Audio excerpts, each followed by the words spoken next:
എല്ലാവർക്കും 8ാം ക്ലാസ്സിലെ കെമിസ്ട്രി ക്ലാസ്സിലേക്ക് സ്വാഗതം.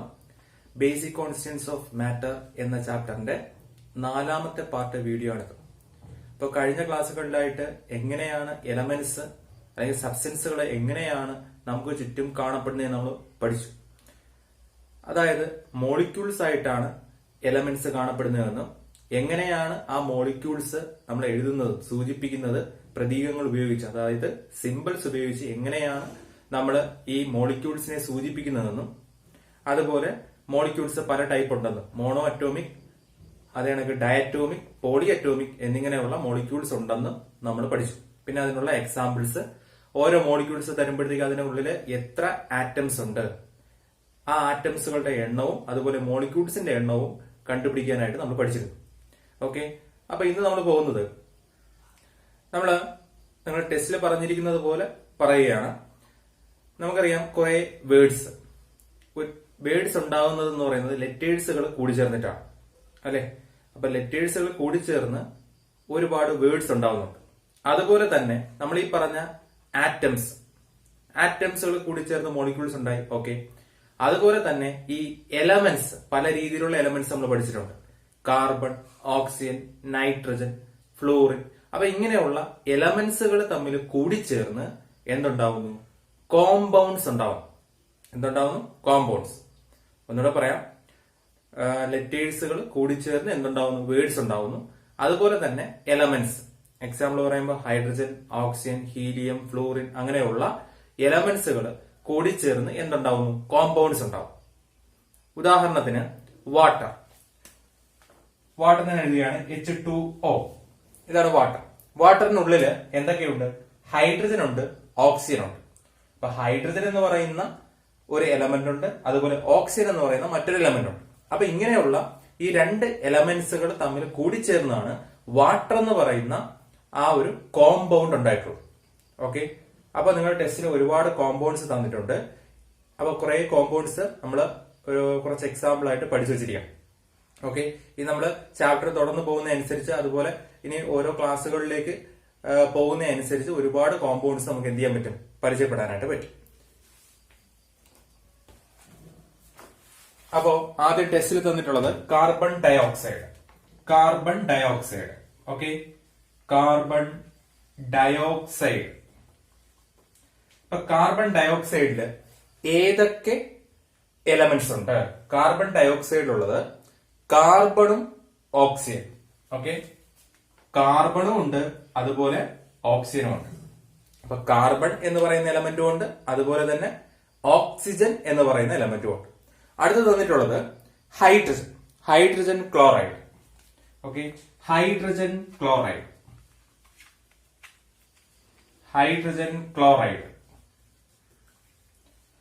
ക്ലോറൈഡ് എടുക്കുമ്പോൾ അതിനകത്തുള്ളത് ഹൈഡ്രജൻ ഉണ്ട്, അതുപോലെ തന്നെ ക്ലോറിനുണ്ട്.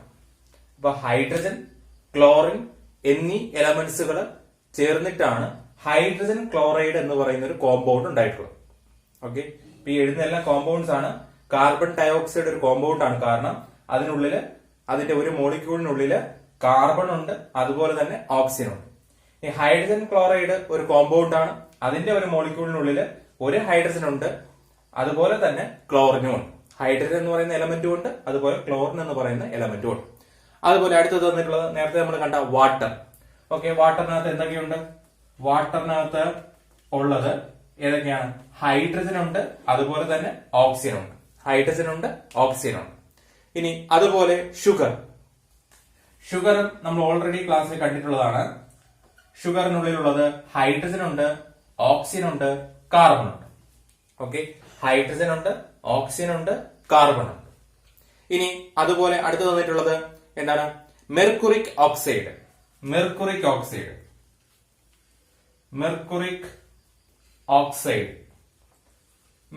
ഓക്സൈഡിനുള്ളിൽ എന്തൊക്കെയുണ്ട്? വേറൊന്നുമില്ല, മെർക്കുറിയും അതുപോലെ തന്നെ ഓക്സിജൻ.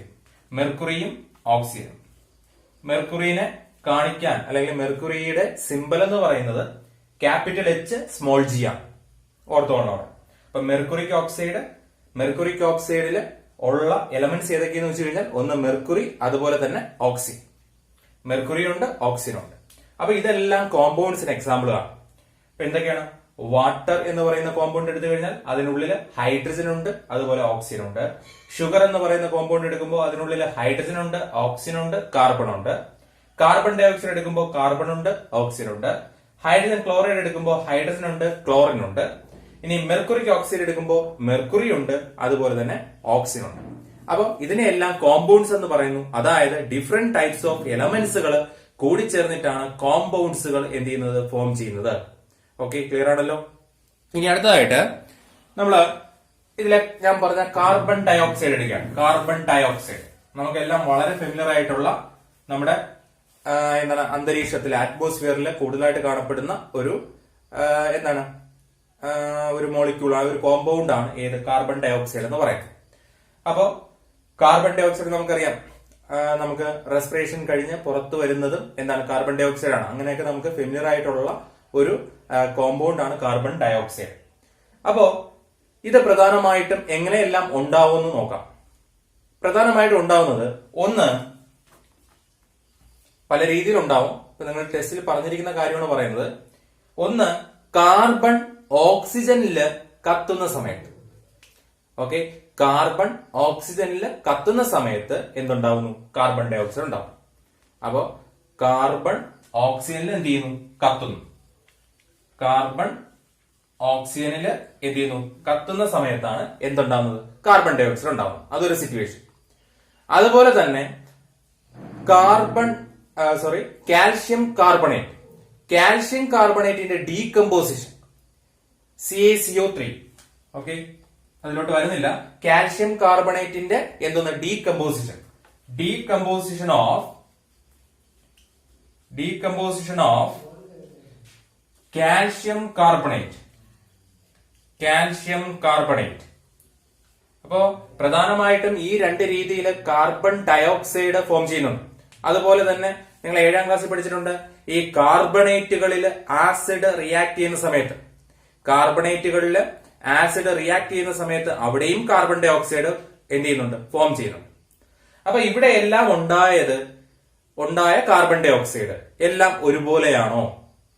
ഓക്കെ, അതായത് കാർബൺ ഓക്സിജനിൽ കത്തുന്ന സമയത്ത് അവിടെ എന്തുണ്ടായി? കാർബൺ ഡൈ ഓക്സൈഡ് ഉണ്ടായി. അതുപോലെ കാൽഷ്യം കാർബണേറ്റ് അതിന്റെ ഡീകമ്പോസിഷൻ നടക്കുന്ന സമയത്ത് കാർബൺ ഡൈ ഓക്സൈഡ് ഉണ്ടായി. ഇനി കാൽഷ്യം കാർബണേറ്റും ആസിഡും തമ്മിൽ റിയാക്ട് ചെയ്ത സമയത്തും അവിടെയും കാർബൺ ഡൈ ഓക്സൈഡ് ഫോം ചെയ്യും. അപ്പൊ ഇവിടെ എല്ലാം ഉണ്ടായ കാർബൺ ഡൈ ഓക്സൈഡ് ഒരേ ഫോമിലാണോ? ഓക്കെ, നമുക്ക് നോക്കാം. അപ്പോ സാധാരണ രീതിയിൽ ഇവിടെ ഉണ്ടായത് കാർബൺ ഡൈ ഓക്സൈഡ് ആണ് എന്ന് മനസ്സിലാക്കുന്നത് അതിലുള്ള, നമുക്കറിയാം കാർബൺ ഡൈ ഓക്സൈഡ് എടുക്കുമ്പോൾ അതിലെ എലമെന്റ്സ് ഏതൊക്കെയാണ്? കാർബണും ഉണ്ട്, ഓക്സിജനും ഉണ്ട്. അതിലുള്ള എലമെന്റ്സിന്റെ റേഷ്യോ എങ്ങനെയാണ്? അപ്പോ ഓരോ എലമെന്റ്സിന്റെയും ആറ്റങ്ങളായിരിക്കും അതിലിരിക്കുന്നത്, അല്ലെ? ഒരു കോമ്പൗണ്ട് എടുക്കുമ്പോൾ കോമ്പൗണ്ടിന്റെ ഒരു മോളിക്യൂൾ എടുക്കുമ്പോഴത്തേക്കും അതില് ഓരോ എലമെന്റ്സിന്റെയും ആറ്റങ്ങളായിരിക്കും ചേർന്നിരിക്കും. അപ്പൊ കാർബൺ ഡൈ ഓക്സൈഡിലുള്ളത് കാർബൺ ആറ്റവും കാണും, അതുപോലെ ഓക്സിജൻ ആറ്റവും കാണും. അപ്പോ കാർബൺ ഡൈ ഓക്സൈഡ് കാണപ്പെടുന്നത് CO2 എന്ന ഫോമിലാണ്. CO2 എന്ന് പറയുമ്പോൾ അതിനുള്ളില് ഒരു കാർബൺ ആറ്റവും അതേ കണക്ക് 2 ഓക്സിജൻ ആറ്റവും കാണപ്പെടും. അപ്പൊ നമ്മൾ നേരത്തെ എലമെന്റ്സിന്റെ മോളിക്യൂൾസിൽ ആറ്റത്തിന്റെ എണ്ണം കണ്ടുപിടിക്കുന്നത് പോലെ തന്നെ ഇവിടെ കണ്ടുപിടിക്കാൻ പറ്റും. ഇവിടെ കാർബൺ എന്ന് പറയുന്ന ആ ഒരു സിമ്പൽ, കാർബണിന്റെ സിമ്പൽ ക്യാപിറ്റൽ C ആണ്. ആ സിക്ക് താഴെയായിട്ട് ഒരു നമ്പറും നമ്മൾ കൊടുത്തിട്ടില്ല, അതായത് ഒരൊറ്റ കാർബൺ അവിടെ ഉണ്ടെന്നാണ് മീൻ. അതുപോലെ ഓക്സിജന് താഴെയായിട്ട് അവിടെ 2 എന്ന് പറയുന്ന നമ്പർ കൊടുത്തിട്ടുണ്ട്, അതായത് അവിടെ ഓക്സിജൻ ആറ്റങ്ങളുടെ എണ്ണം 2 ആണ്. അപ്പോ എവിടെ ഈ കാർബൺ ഡൈ ഓക്സൈഡ് ഉണ്ടായാലും, അതായത് ഞാൻ നേരത്തെ പറഞ്ഞ ഈ 3 സിറ്റുവേഷനിലും കാർബൺ ഡൈ ഓക്സൈഡ് ഉണ്ടായാലും അവിടെ എല്ലാം ഉണ്ടാകുന്ന മോളിക്യൂൾസില് ഒരു കാർബണും 2 ഓക്സിജനും എന്ന ഫോമിൽ തന്നെയാണ്, അതേ റേഷ്യോയിൽ തന്നെയാണ് എന്ത് ചെയ്യുന്നത്? അവിടെ കാർബൺ ഡൈ ഓക്സൈഡ് ഉണ്ടാവും. അവിടെ കാർബണിന്റെ ഒരു മോളിക്യൂൾ എടുക്കുമ്പോൾ കാർബണിന്റെയോ ഓക്സിജന്റെയോ എണ്ണത്തിൽ എന്ത് വരുന്നില്ല? വ്യത്യാസം വരുന്നില്ല. ഓക്കെ, അതായത് അപ്പൊ ഇവിടെ കാർബണും ഓക്സിജൻ, ഒരു കാർബണും 2 ഓക്സിജൻ, ഒരു കാർബണും 2 ഓക്സിജൻ. അങ്ങനെയാണെങ്കിൽ റേഷ്യോ എന്ന് പറയുന്നത് 1:2. 1:2, അതായത് ഒരു കാർബണിന് 2 ഓക്സിജൻ ഉണ്ടെങ്കിൽ മാത്രമേ കാർബൺ ഡൈ ഓക്സൈഡ് മോളിക്യൂൾ എന്ന് പറയൂ. ഓക്കെ, അപ്പൊ CO2 ഒരു കാർബൺ 2 ഓക്സിജൻ, അങ്ങനെ ഒരു മോളിക്യൂൾ കിട്ടിയാൽ മാത്രമേ അതിന് എന്തെന്ന് പറയാൻ പറ്റൂ, കാർബൺ ഡൈ ഓക്സൈഡ് മോളിക്യൂൾ എന്ന് പറയാൻ പറ്റൂ. അപ്പൊ നേരത്തെ ഞാൻ പറഞ്ഞ 3 സിറ്റുവേഷനിലും ഉണ്ടായ കാർബൺ ഡൈ ഓക്സൈഡും ഇതേ റേഷ്യോയിൽ തന്നെയാണ് കാർബണിന്റെയും ഓക്സിജന്റെയും എണ്ണം എന്ന് പറയുന്നത്. അപ്പൊ കാർബണിന്റെയും ഓക്സിജന്റെയും റേഷ്യോ എങ്ങനെയായിരിക്കണം? 1:2 എന്ന് പറയുന്ന റേഷ്യോയിലായിരിക്കണം. ഓക്കെ, അപ്പോ ഈ രീതിയിൽ നമ്മൾ ഇവിടെ റെപ്രസെന്റ് ചെയ്തിട്ടുണ്ട്. അതായത് ഒരു കാർബൺ 2 ഓക്സിജൻ ഇതിനെ തമ്മിൽ ചേർത്ത് കൊണ്ട് ഇങ്ങനെ എഴുതിയിട്ടുണ്ട് CO2. അപ്പോ ഇതിനെ പറയുന്ന പേരാണ് എന്ത്? കെമിക്കൽ ഫോർമുല എന്ന് പറയും. Chemical formula. അപ്പോ നമ്മൾ സാധാരണ കെമിസ്ട്രിയിലെ കെമിക്കൽ ഫോർമുലകളാണ് എഴുതുന്നത്, അല്ലാതെ കാർബൺ ഡയോക്സൈഡ് എന്ന് കംപ്ലീറ്റ് ആയിട്ട് എഴുതേണ്ട സാഹചര്യം കുറവാണ്. അപ്പോ നമുക്ക് കുറച്ചുകൂടി എളുപ്പത്തിൽ കാർബൺ ഡൈ ഓക്സൈഡിനെ സൂചിപ്പിക്കാനായിട്ട് എന്തെഴുതും? CO2 എന്നെഴുതും. അതുപോലെ വാട്ടറിന്റെ കേസ് നോക്കാം. നമുക്കറിയാം വാട്ടറില് 2 തരത്തിലുള്ള എലമെന്റ്സ് ആണ് കാണപ്പെടുന്നത്. ഏതൊക്കെയാണ്? ഹൈഡ്രജനും ഓക്സിജൻ. ഹൈഡ്രജനും ഓക്സിജൻ. ഓക്കെ, അപ്പോ ഈ ഹൈഡ്രജനും ഓക്സിജനും തമ്മിൽ ചേർന്ന് അവിടെ വാട്ടർ ഫോം ചെയ്തിരിക്കും. ഓക്കെ, അവിടെ 2 ഹൈഡ്രജനും 1 ഓക്സിജനും ചേർന്നിട്ടാണ് ഒരു വാട്ടർ മോളിക്യൂൾ ഉണ്ടാവും. 2 ഹൈഡ്രജനും 1 ഓക്സിജനും ചേർന്നിട്ടാണ് ഒരു വാട്ടർ മോളിക്യൂൾ ഉണ്ടാവും. അതിന് എവിടെ വാട്ടർ ഉണ്ടായി കഴിഞ്ഞാലും അവിടെ 2 ഹൈഡ്രജനും 1 ഓക്സിജനും ചേർന്ന് മാത്രമേ ഒരു വാട്ടർ മോളിക്യൂൾ ഉണ്ടാവൂ. അപ്പൊ നമ്മൾ അതിനെ സൂചിപ്പിക്കുന്നത് എങ്ങനെയാണ്? H2O. അതായത് 2 ഹൈഡ്രജൻ 1 ഓക്സിജൻ, 2 ഹൈഡ്രജൻ 1 ഓക്സിജൻ. അങ്ങനെയാണെങ്കിൽ മാത്രമേ അതിനെന്തെന്ന് പറയൂ? വാട്ടർ മോളിക്യൂൾ എന്ന് പറയും. അങ്ങനെയാണെങ്കിൽ ഇവിടെ ഹൈഡ്രജന്റെയും ഓക്സിജന്റെയും റേഷ്യോ എങ്ങനെയാണ്? 2:1. 2:1. അപ്പോ വാട്ടർ മോളിക്യൂളില് ഹൈഡ്രജന്റെയും ഓക്സിജന്റെയും റേഷ്യോ എന്ന് പറയുന്നത് 2:1 എന്ന് പറയുന്ന റേഷ്യോയിലാണ്. ഓക്കെ, അപ്പോ ഇതേ രീതിയിൽ നമുക്ക് എല്ലാ കോമ്പൗണ്ട്സിനും ഇങ്ങനെ എഴുതാൻ പറ്റും. അപ്പോ ഓരോ കോമ്പൗണ്ട്സിനും കെമിക്കൽ ഫോർമുല ഉണ്ടെന്ന് പറഞ്ഞു. ആ കെമിക്കൽ ഫോർമുലയിലാണ് നമ്മൾ എന്ത് ചെയ്യുന്നത്? റെപ്രസെന്റ് ചെയ്യും. ഓക്കെ, ക്ലിയർ ആണല്ലോ? ഇനി നിങ്ങളുടെ ടെസ്റ്റിലായിട്ട് കുറച്ച് കുറെ എലമെന്റ്സിലെ കുറെ സബ്സ്റ്റൻസുകൾ തന്നിട്ടുണ്ട്. അപ്പൊ അതിനെ സൂചിപ്പിച്ചിട്ടുള്ള കെമിക്കൽ ഫോർമുല തന്നിട്ടുണ്ട്. ആ കെമിക്കൽ ഫോർമുലയിൽ നിന്ന് അതിൽ എത്ര മോളിക്യൂൾസ് ഉണ്ട്, അതുപോലെ എത്ര ആറ്റംസ് ഉണ്ടെന്ന് നമ്മൾ കണ്ടെത്തും. ഓക്കെ, അപ്പോ ആദ്യമായിട്ട് നിങ്ങൾ തന്നിട്ടുള്ളത് CO2 എന്ന് മാത്രം തന്നിട്ടുണ്ട്. CO2. അപ്പോ ഇതില് എത്ര മോളിക്യൂൾ ഉണ്ട്? അതായത് ഇതൊരൊറ്റ മോളിക്യൂൾ ആണ്, നമുക്കറിയാം അല്ലെ? CO2 എന്ന് പറയുന്നത് ഒരു കോമ്പൗണ്ട് ആണ്. അപ്പൊ ഇതൊരൊറ്റ മോളിക്യൂൾ ആണ്. കാരണം ഇതിന് ഫ്രണ്ടിലായിട്ട് ഒരു നമ്പറും എഴുതിയിട്ടില്ല. അതുകൊണ്ട് ഇവിടെ ഉള്ള മോളിക്യൂൾസിന്റെ എണ്ണം എന്ന് പറയുന്നത് 1 ആണ്. അപ്പൊ മോളിക്യൂൾസിന്റെ എണ്ണം എത്രയാണ്? 1 ആണ്. അപ്പോ ഇവിടെ 1 എഴുതുന്നില്ല എന്നേ ഉള്ളൂ. യഥാർത്ഥത്തിൽ അവിടെ ഒരു നമ്പരും ഇല്ല എന്നതിന്റെ മീനിങ് എന്താണ്? അത് ഒരു മോളിക്യൂൾ എന്നാണ്. അപ്പൊ ഒരു മോളിക്യൂൾ കാർബൺ ഡൈ ഓക്സൈഡ് ആണ് ഞാൻ ഇവിടെ എഴുതിയിട്ടുള്ളത്. ഓക്കെ ആണല്ലോ? അപ്പൊ മോളിക്യൂൾസിന്റെ എണ്ണം, നമ്പർ ഓഫ് മോളിക്യൂൾസ് എത്രയാണ്? 1 ആണ്. ഇനി നമ്പർ ഓഫ് ആറ്റംസ് നോക്കാം. അപ്പോ എത്ര കാർബൺ ആറ്റം ഉണ്ടെന്ന് നോക്കാം. നമ്പർ ഓഫ് കാർബൺ ആറ്റം എത്രയുണ്ട്? 1 ആണ്. ഇനി നമ്പർ ഓഫ് ഓക്സിജൻ ആറ്റം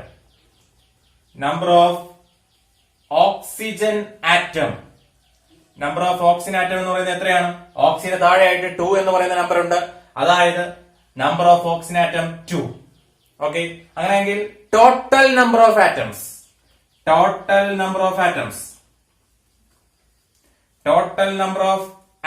എത്രയാണ്? 1 + 2 = 3. ഓക്കെ, അതായത് CO2 എന്ന് മാത്രം നൽകി കഴിഞ്ഞാൽ നമുക്ക് മനസ്സിലായി അവിടെ ഒരൊറ്റ മോളിക്യൂളും അതുപോലെ 3 ആറ്റവും ഉണ്ട്. എത്ര കാർബൺ ആറ്റം ഉണ്ട്? 1 കാർബൺ ആറ്റം. എത്ര ഓക്സിജൻ ആറ്റം ഉണ്ട്? 2 ഓക്സിജൻ ആറ്റം. അങ്ങനെയാണെങ്കിൽ ടോട്ടൽ ആറ്റങ്ങളുടെ എണ്ണം എന്ന് പറയുന്നത് എത്രയാണ്? 3 ആണ്.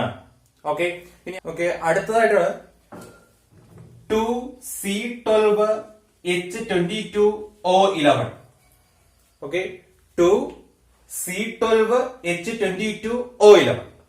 ഇതില് C12H22O11 എന്ന് പറയുന്നത് ടേബിൾ ഷുഗറാണ്. നമ്മൾ സാധാരണ യൂസ് ചെയ്യുന്ന ടേബിൾ ഷുഗർ ആണ് നമ്മൾ എങ്ങനെ സൂചിപ്പിക്കുന്നത് C12H22O11 എന്ന് പറയും. ഓക്കെ, അപ്പൊ ഇവിടെ തന്നിട്ടുള്ളത് 2C12H22O11 എന്ന് പറയുന്ന ഫോർമുല. അങ്ങനെയാണെങ്കിൽ ഇവിടെയുള്ള മോളിക്യൂൾസിന്റെ എണ്ണം എത്രയാണ്? നമുക്കറിയാം C12H22O11 എന്ന് പറയുന്ന ഒരൊറ്റ മോളിക്യൂളാണ് അല്ലെ. അതിന് ഫ്രണ്ടിലായിട്ട് എത്ര കൊടുത്തിട്ടുണ്ട്? 2 എന്ന് കൊടുത്തിട്ടുണ്ട്. അതായത് ടോട്ടൽ നമ്പർ ഓഫ് മോളിക്യൂൾസിന്റെ എണ്ണം എത്രയാണ്? 2 ആണ്. ഓക്കെ, 2 ആണ്. ഇനി നമ്പർ ഓഫ് ആറ്റംസ് ആണ് ഇവിടെ എഴുതുന്നത്. നമ്പർ ഓഫ് ആറ്റംസ് ഇവിടെ കാർബൺ എത്ര ആറ്റംസ് ഉണ്ട്? കാർബൺ എത്ര ആറ്റംസ് ഉണ്ട്? കാർബണിന് താഴെ 12 ആണ് എഴുതിയിട്ടുള്ളത്. കാർബണിന് താഴെയായിട്ട് 12 എഴുതിയിട്ടുണ്ട്. അപ്പോ അത് ഒരു മോളിക്യൂളിൽ മാത്രമാണ് 12 കാർബൺ ആറ്റംസ് ഉള്ളത്. അങ്ങനെയാണെങ്കിൽ 2 മോളിക്യൂൾ ടേബിൾ ഷുഗറിൽ എത്ര കാർബൺ ആറ്റംസ് ഉണ്ടായിരിക്കും? ഇത്രയേ ഉള്ളൂ. 2 into 12. 2 into 12 ചെയ്താൽ അപ്പൊ എത്ര കിട്ടും? 24. ഓക്കെ, അപ്പൊ നമ്മള് ആറ്റംസ് കണ്ടുപിടിക്കുമ്പോ ചെയ്യേണ്ടത് നമ്പർ ഓഫ് മോളിക്യൂൾസ് എത്രയാണോ അതുകൊണ്ട് എന്ത് ചെയ്യണം? ആ number of atoms in molecule, ഒരു മോളിക്യൂളിലെ നമ്പർ ഓഫ് ആറ്റംസിനെ എന്ത് ചെയ്യണം? മൾട്ടിപ്ലൈ ചെയ്യണം. എങ്കിൽ മാത്രമേ നമുക്ക് അവിടെയുള്ള ടോട്ടൽ നമ്പർ ഓഫ് ആറ്റംസ് കിട്ടും. ടോട്ടൽ നമ്പർ ഓഫ് ആറ്റംസ് എന്ന് പറയുന്നത് നമ്മൾ ഒരു പ്രത്യേക ആറ്റത്തിന്റെ കേസ് പറയുമ്പോൾ. ഓക്കെ, ഇനിയിപ്പോ ഹൈഡ്രജൻ എടുക്കുകയാണ്. ഹൈഡ്രജന് താഴെയായിട്ട് 22 എഴുതിയിട്ടുണ്ട്. ഇത് ഒരു മോളിക്യൂളിലാണ് 22. അങ്ങനെയാണെങ്കിൽ 2 മോളിക്യൂൾ വരുമ്പോഴത്തേക്ക് എത്രയായിരിക്കും? 2 into 22 എത്രയായിരിക്കും? 44. ഹൈഡ്രജൻ എത്രയായിരിക്കും? 44 ഹൈഡ്രജന്റെ എണ്ണമാണ്. അതുപോലെ ഓക്സിജന് താഴെയായിട്ട് 11 കൊടുത്തിട്ടുണ്ട്. അപ്പോ 11 into 2 എത്ര കിട്ടും? ടോട്ടല് 22. ടോട്ടല് 22. ഓക്കെ, ഇനി നമ്മൾ നോക്കുന്നു ടോട്ടൽ നമ്പർ ഓഫ് ആറ്റംസ്. ഈ ഒരു ഇത്രയും സബ്സ്റ്റൻസില് എത്ര ആറ്റംസ് ടോട്ടൽ ആയിട്ട് കാണപ്പെടുന്നു? അപ്പൊ ഇതെല്ലാം കൂടി തമ്മിൽ എന്ത് ചെയ്യുന്നു? ആഡ് ചെയ്യുന്നു. ആഡ് ചെയ്യുമ്പോൾ എത്ര കിട്ടും? 4 + 4 8 + 2 10. ഇവിടെ 0 എഴുതി, മുകളിൽ 1 എഴുതി. 1 + 2 3, 3 + 4 7, 7 + 2 9. ടോട്ടൽ 90 ആറ്റംസ് അവിടെ കാണപ്പെടുന്നു. ടോട്ടൽ നമ്പർ ഓഫ് ആറ്റംസ് ആണ്. അതായത് ഈ 2 മോളിക്യൂളിലുമുള്ള ടോട്ടൽ നമ്പർ ഓഫ് ആറ്റംസ് ആണ് ഇവിടെ എത്ര കിട്ടിയത്? 90 എന്ന് കിട്ടിയത്. ഓക്കെ, ഇനി അടുത്ത് തന്നിട്ടുള്ളത് 2H2SO4. 2H2SO4. അപ്പോ നമുക്ക് മനസ്സിലായി ഇതിന്റെ H2SO4 ഇത് യഥാർത്ഥ സൾഫ്യൂരിക് ആസിഡ് ആണ്. H2SO4 ഫ്രണ്ടിലായിട്ട് എത്ര കൊടുത്തിട്ടുണ്ട്? 2 എന്ന് കൊടുത്തിട്ടുണ്ട്. അതായത് ഈ ഫ്രണ്ടിൽ എഴുതിയിരിക്കുന്ന നമ്പർ ഓഫ് മോളിക്യൂൾസിനെ കാണിക്കുന്നു. അപ്പൊ എത്ര നമ്പർ ഓഫ് മോളിക്യൂൾസ് ഉണ്ട്? 2 ആണ്. മോളിക്യൂൾസിന്റെ എണ്ണം എത്രയാണ്? 2 ആണ്. ഓക്കെ, ഇനി ഓരോന്നിലുമുള്ള ആറ്റംസിന്റെ എണ്ണം എത്രയാണ്? ഓക്കെ, നോക്കാം. അപ്പൊ ആദ്യം ഹൈഡ്രജൻ, അതിനകത്തുള്ള ആദ്യത്തെ എലമെന്റ് ആണ് ഹൈഡ്രജൻ. ഓക്കെ, അപ്പൊ ഹൈഡ്രജന് താഴെയായിട്ട് 2 എന്ന് പറയുന്ന നമ്പർ ഉണ്ട്. അപ്പോ 2 into number of molecule. 2 into 2 എത്രയാണ്? 4. ഇനി സൾഫർ. സൾഫർ എന്ന് പറയുന്ന എലമെന്റ് ആണ്. ആ എലമെന്റിന് താഴെയായിട്ട് ഒരു നമ്പറും കൊടുത്തിട്ടില്ല. അതായത് അവിടെ 1 എന്നാണ് meaning. Okay, 1 into number of molecules എത്ര? 2. 1 into 2 2. അടുത്ത ഓക്സിജൻ. ഓക്സിജന് താഴെയായിട്ട് 4 എന്ന് പറയുന്ന നമ്പറാണ് കൊടുത്തിട്ടുള്ളത്. അപ്പൊ 4 into 2 എത്ര കിട്ടും? 8. അപ്പൊ ഓക്സിജൻ 8. അപ്പൊ ടോട്ടൽ നമ്പർ ഓഫ് ആറ്റംസ് എത്രയായിരിക്കും? 8 + 2 10, 10 + 4 14. അപ്പൊ 14 ആറ്റംസ് ആണ് ടോട്ടൽ ആയിട്ട് ഈ ഒരു സബ്സ്റ്റൻസിൽ കാണപ്പെടുന്നത്. 2H2SO4 എന്ന് പറഞ്ഞാൽ അതില് 14 ആറ്റംസ് കാണപ്പെടും. ഇനി അടുത്ത് നോക്കാം. അടുത്ത് വന്നിട്ടുള്ളത് 5H2O. 5H2O. 5H2O. അപ്പൊ നമ്പർ ഓഫ് മോളിക്യൂൾസ് നോക്കാം. നമ്പർ ഓഫ് മോളിക്യൂൾസ് അതിന് ഫ്രണ്ടില് H2O എന്ന് പറയുന്ന വാട്ടർ ആണ്. അപ്പൊ അതിന് ഫ്രണ്ടിലായിട്ട് കിടക്കുന്ന നമ്പർ എത്രയാണ്? 5 ആണ്. അതായത് നമ്പർ ഓഫ് മോളിക്യൂൾസ് 5. ഇനി അവിടെ 2 രീതിയിലുള്ള എലമെന്റ്സ് ആണ് കാണപ്പെടുന്നത്. ഏതൊക്കെയാണ്? ഹൈഡ്രജൻ ഉണ്ട്, ഓക്സിജൻ ഉണ്ട്. ഹൈഡ്രജൻ ഉണ്ട്, ഓക്സിജൻ ഉണ്ട്. ഹൈഡ്രജൻ ആറ്റംസിന്റെ എണ്ണം എത്രയാണ്? Hന് താഴെയായിട്ട് 2 എന്ന് കൊടുത്തിട്ടുണ്ട്. അതായത് ഒരു മോളിക്യൂളില് ഹൈഡ്രജൻ ആറ്റങ്ങളുടെ എണ്ണം 2 ആണ്. അങ്ങനെയാണെങ്കിൽ 5 മോളിക്യൂളിൽ വരുമ്പോഴത്തേക്ക് 5 into 2 എത്ര കിട്ടും? 10. ഇനി ഓക്സിജന് താഴെയായിട്ട് ഒരു നമ്പർ കൊടുത്തിട്ടില്ല. അതായത് അവിടെ 1 ഉണ്ടെന്നാണ് മീനിങ്. 1 into 5 നമുക്ക് കിട്ടും 5. അപ്പൊ ഓക്സിജൻ ആറ്റംസിന്റെ എണ്ണം എത്രയാണ്? 5 ആണ്. അങ്ങനെയാണെങ്കിൽ total number of atoms 10 plus 5 15. Okay, അപ്പൊ total number of atoms in 5H2O ചോദിക്കുകയാണെങ്കിൽ എത്രയാണ്? 15 ആണ്. ഓക്കെ, ഇനി അടുത്ത് നോക്കാം. അടുത്ത 3NaCl. 3NaCl NaCl എന്ന് പറയുന്നത് നമ്മുടെ കോമൺ സാൾട്ട്, നമ്മൾ സാധാരണ യൂസ് ചെയ്യുന്ന സാൾട്ട്. അതാണ് NaCl എന്നുകൊണ്ട് സൂചിപ്പിക്കുന്നത്, സോഡിയം ക്ലോറൈഡ്. ഓക്കെ, 3NaCl എന്ന് പറയുമ്പോൾ നമ്പർ ഓഫ് മോളിക്യൂൾസ് എത്രയാണ്? ഫ്രണ്ടിലുള്ളത് 3 ആണ്, അതായത് 3 മോളിക്യൂൾസ് അവിടെ കാണപ്പെടുന്നു. ഇനി ഓരോ ആറ്റംസും ഓരോ എലമെന്റ്സും എത്ര ആറ്റംസ് ഇതുണ്ടോ നോക്കാം. ഇപ്പൊ സോഡിയം Na, അതിന് താഴെയായിട്ട് ഒരു നമ്പർ കൊടുത്തിട്ടില്ല. മീനിങ് അവിടെ ഒരു മോളിക്യൂളില് ഒരു സോഡിയം ആറ്റമാണുള്ളത്. അങ്ങനെയാണെങ്കിൽ 3 മോളിക്യൂളില് total number of sodium atoms എത്രയായിരിക്കും? 3 ആയിരിക്കും. ഇനി ക്ലോറിൻ, അടുത്തത് ക്ലോറിൻ ആണ്. ക്ലോറിൻ എന്ന് പറയുന്ന എലമെന്റ് ഈ ഒരു മോളിക്യൂളില് എത്രയേ ഉള്ളൂ? 1 ഉള്ളൂ, ഒരു ക്ലോറിൻ ആറ്റമേ ഉള്ളൂ. അങ്ങനെയാണെങ്കിൽ 3 മോളിക്യൂളിൽ എത്രയായിരിക്കും? 3 ക്ലോറിൻ ആറ്റം ആയിരിക്കും ഉണ്ടായിരിക്കും. ഓക്കെ, ഇനി അടുത്തതായിട്ടുള്ളത് 7NH3.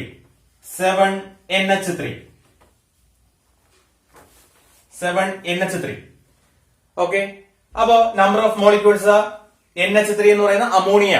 ഓക്കെ, അമോണിയ, അതിന് ഫ്രണ്ടിലായിട്ട് 7 എന്ന് പറയുന്ന ഒരു നമ്പർ കിടപ്പുണ്ട്, അതായത് നമ്പർ ഓഫ് മോളിക്യൂൾസ് 7. ഇനി നമ്പർ ഓഫ് നൈട്രജൻ ആറ്റംസ് എന്നിന് താഴെയായിട്ട് ഒരു നമ്പർ കൊടുത്തിട്ടില്ല, അതായത് ഇവിടെ 1 എന്നാണ് മീനിങ്. 1 into 7 എത്ര? 7 ആറ്റംസ് ആണ് ഇവിടെ കാണപ്പെടുന്നത്.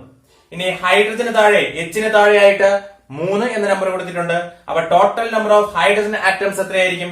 3 into 7 21. എത്രയായിരിക്കും? 21. അങ്ങനെയാണെങ്കിൽ total number of atoms 7 plus 21 28 എന്ന് ആൻസർ കിട്ടും. അപ്പൊ total number of atoms in 7NH3 എത്ര?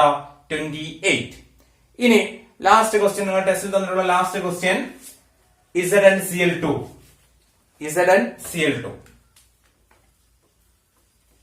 Zinc chloride. ഓക്കെ, അപ്പോ ഇതിന് ഫ്രണ്ടിലായിട്ട് ഏതെങ്കിലും നമ്പർ ഉണ്ടോ? ഒരു നമ്പറും ഇല്ല, അതായത് നമ്പർ ഓഫ് മോളിക്യൂൾസിന്റെ എണ്ണം 1 എന്നാണ് മീൻ. ഓക്കെ, 1. ഇനി ഇവിടെ ഉള്ളത് സിങ്ക് എന്ന് പറയുന്ന എലമെന്റ് ഉണ്ട്, അതുപോലെ ക്ലോറിൻ എന്ന് പറയുന്ന എലമെന്റ് ഉണ്ട്. ഇനി സിങ്ക് എന്ന് പറയുന്ന എലമെന്റ് എത്ര ആറ്റംസ് ഉണ്ട്? അതിന് താഴെയായിട്ട് ഒരു നമ്പറും ഇല്ല, അതുപോലെ ഫ്രണ്ടിലും ഒരു നമ്പറും ഇല്ല, അതായത് സിങ്ക് ആറ്റം എത്രയേ ഉള്ളൂ? ഒരൊറ്റ ആറ്റമേ ഉള്ളൂ. ഇനി ക്ലോറിന് താഴെയായിട്ട് 2 എന്ന് പറയുന്ന നമ്പർ ഉണ്ട്, എന്നാൽ ഈ മോളിക്യൂളിന്റെ ഫ്രണ്ടിലായിട്ട് ഒരു നമ്പറും ഇല്ല, അതായത് ക്ലോറിന്റെ എണ്ണം എത്രയാണ്? 2 ആണ്. ക്ലോറിൻ ആറ്റങ്ങളുടെ എണ്ണം 2. അങ്ങനെയാണെങ്കിൽ total number of atoms in zinc chloride ZnCl2 എത്ര നമ്പർ ഓഫ് ആറ്റംസ് ഉണ്ട്? 1 plus 2 എത്ര? 3 ആയിരിക്കും. ഓക്കെ, ക്ലിയർ ആണല്ലോ.